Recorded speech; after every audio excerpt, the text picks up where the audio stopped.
श्री गणेशाय नमः। श्री सरस्वती नमः। श्री हनुमंताय नमः। ओम नमो भगवते वासुदेवाय। नमः पार्वतीपती। हर हर हर हर महादेव। आपण श्रीमद भगवद्गीतेचा अध्ययन करीत आहोत, अभ्यास करीत आहोत। या अगोदरच्या सत्रात आपण पाहिलं भगवंत श्रीकृष्ण महाराज आपलं ऐश्वर्य विभूती सांगत आहेत। आता ह्याच्या अगोदरच्या सत्रात आपण पाहिलं होतं की किती प्रकारचे वायू असतात। मरुद्गण म्हणतात त्याला। 49 मरुद्गण असतात आणि त्या मरुद्गणामध्ये मी मरीची नावाचा मरुद्गण आहे असं श्रीकृष्ण महाराज सांगतात। ते आपण पाहिलं। भगवंत आपल्या भगवद्गीतेमध्ये आणि ज्ञानेश्वरीमध्ये आपले 75 ऐश्वर्य सांगत आहेत। त्यापैकी आपण काही मुख्य आपण ऐश्वर्याची चर्चा करू। आता पुढे काय म्हणतात पहा। देवानाम अस्मी वासवः, म्हणजे देवामध्ये वासवा म्हणजे इंद्र आहे। स्वर्गाचा राजा जो इंद्र आहे तो मी आहे असं भगवान सांगत आहेत। इंद्र हे एक पद आहे। त्या इंद्राच्या पदावरती कोण जाऊ शकतो? जो पुराणामध्ये असं वर्णन येतं, जो राजा किंवा जो मनुष्य 100 अश्वमेध यज्ञ करतो तो त्या पदावरती जाऊ शकतो असं आपल्या शास्त्रामध्ये सांगितलेलं आहे। बळीराजानं 100 यज्ञ केले होते। 100वा यज्ञ चालू होतं। त्यावेळेस इंद्राला चिंता वाटली। सध्याचा इंद्र जो आहे त्याला चिंता वाटली आणि त्यांनी मग आपले बंधुराज जे आहेत वामनाला पाठवलं आणि कसेही करून हा अश्वमेध यज्ञ थांबवण्यासाठी सांगितलं। अशा प्रकारची कथा आहे, ती सांगत नाही। परंतु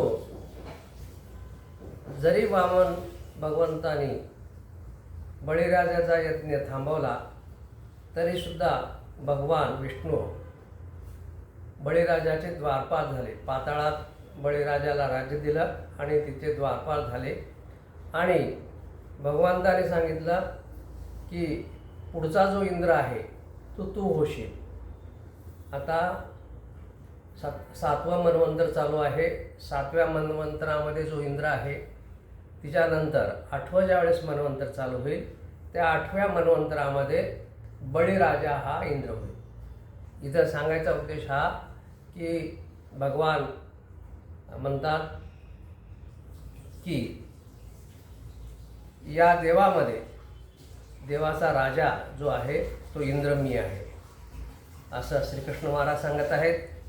आणखीन पुढे काय म्हणतात, इंद्रियानाम मनश्च अस्मी, म्हणजे आपल्या शरीरामध्ये जे इंद्रिय आहेत 5 इंद्रिय, 5 कर्मेंद्रिय, 5 ज्ञानेंद्रिय आणि मन असे 11 इंद्रिय आहेत असं शास्त्र सांगतं। त्या 11 इंद्रियामध्ये पंच ज्ञानेंद्रिय कोणते? डोळे आहे, कान आहे, नाक आहे, जिव्हा आहे आणि त्वचा, हे 5 ज्ञानेंद्रिय आहेत। आणि 5 कर्मेंद्रिय म्हणजे हात पाय असे।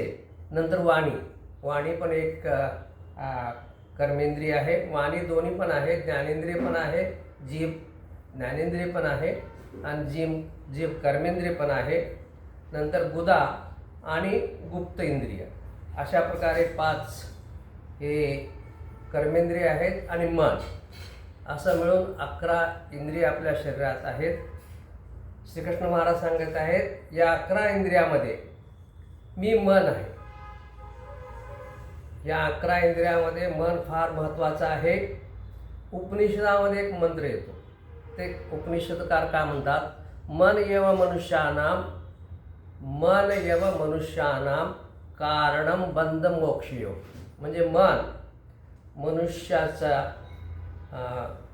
बंधाला पण कारण आहे आणि मोक्षाला पण कारण आहे. मन हे आपलं बंधू पण होतं, मित्र पण होतं आणि शत्रू पण होतं. बंधनाला पण कारण आहे आणि मोक्षाला पण कारण आहे. आता बंधनाला कारण कैसा, मनाला जर स्वैर सोडला, मनाला आपल्याप्रमाणे वागू दिला, मनावरती नियंत्रण नसलं, मग मन काय करतं, गाढवासारखं. गाढव कसं सगळं उकिरड्यावरती, हे उकिरडा जा, ते उकिरडा जा, त्या उकिरड्यावरती चरत राहतं, तसं हे मन गाढवासारखं सगळ्या विषयामध्ये रमत असतं. ज्या वेळेस हे मन विषयामध्ये रमत असतं त्यावेळेस बंधनाला कारण होतं. आणि या मनावरती समजा नियंत्रण ठेवला आणि एकच विषय म्हणजे भगवंतावरती जर त्याचं प्रेम जडलं, भगवंताच्या दावणीला ह्या मनाला जर बांधलं, तर हा आपला मित्र होतो, मोक्षाला कारण होतो. म्हणून उपनिषदाकार म्हणतात, मन एव मनुष्यानां कारणं बंध मोक्षयो. म्हणजे भगवंताची भेट पण हे मन करू शकतं आणि या संसारामध्ये रममान होतं हे मनच आहे. म्हणून मन फार महत्त्वाची गोष्ट आहे. मनावरती ज्याने नियंत्रण केलं, ज्याचं नियंत्रण आपल्या मनावरती आहे, आपल्या इंद्रियावरती नियंत्रण आहे, तिच्यावरती तो राज्य करू शकतो.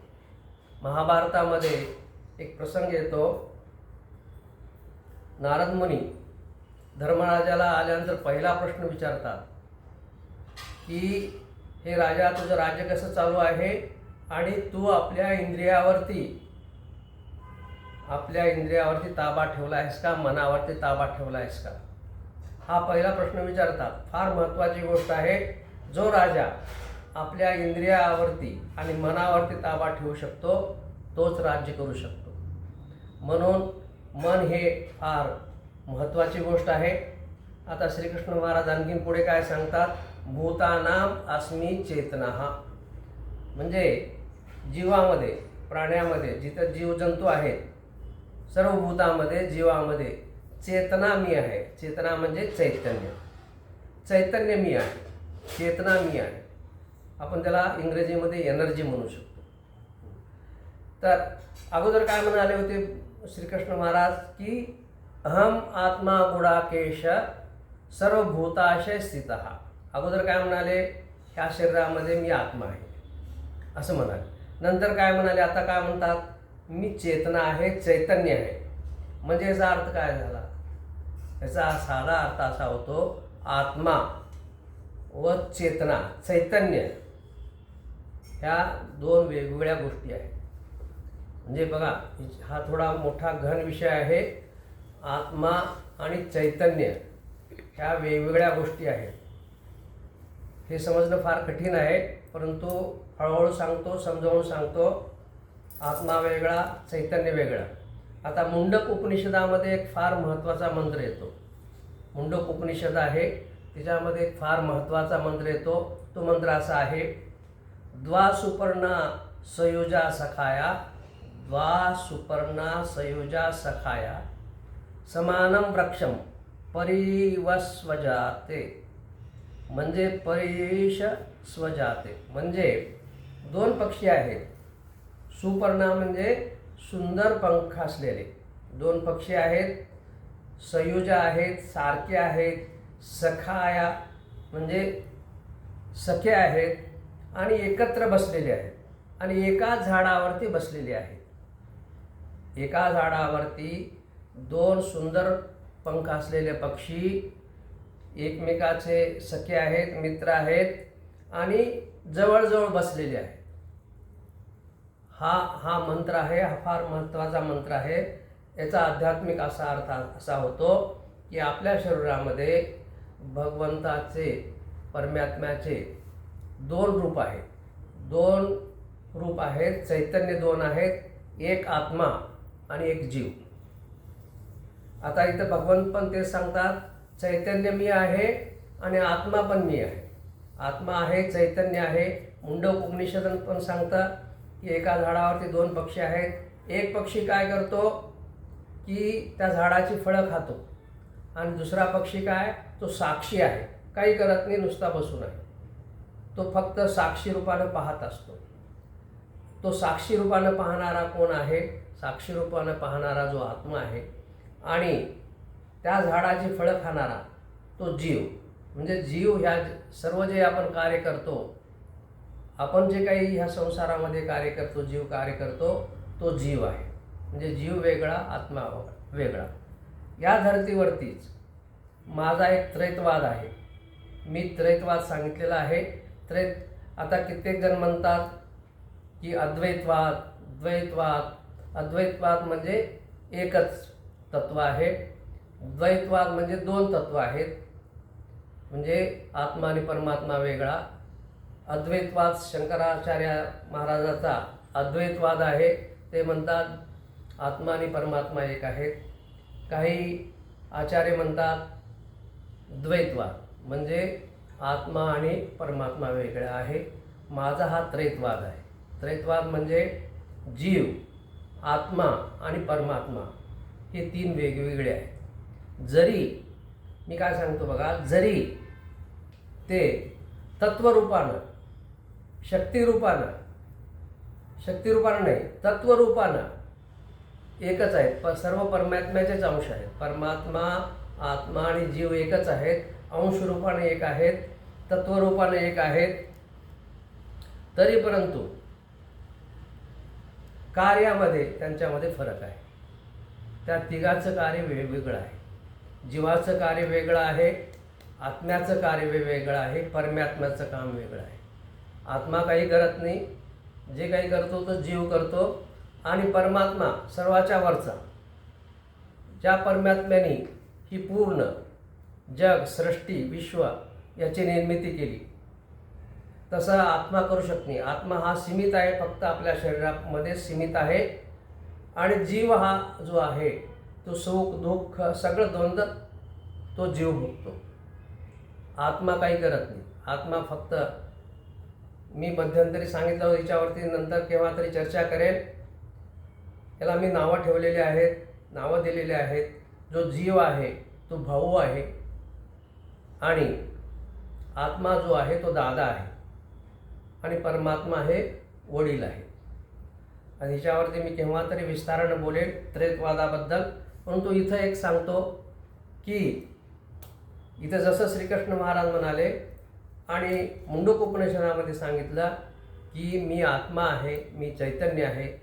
श्रीकृष्ण महाराज काय म्हणतात, मी आत्मा आहे, चैतन्य आहे, या शरीरात राहतो. तर आता हे सर्वजण गुणधर्मानं, तत्वानं एक जरी असले तर शक्तीच्या रूपानं, कार्याच्या रूपानं वेगवेगळे आहेत. याबद्दल मी केव्हा तरी बोलेन. आता या पुढच्या आणखीन सत्रामध्ये पाहू आपण भगवान श्रीकृष्ण आणखीन कशा प्रकारचा आपला ऐश्वर्य सांगत आहेत, विभूती सांगत आहेत. हे सत्र येथेच थांबवतो.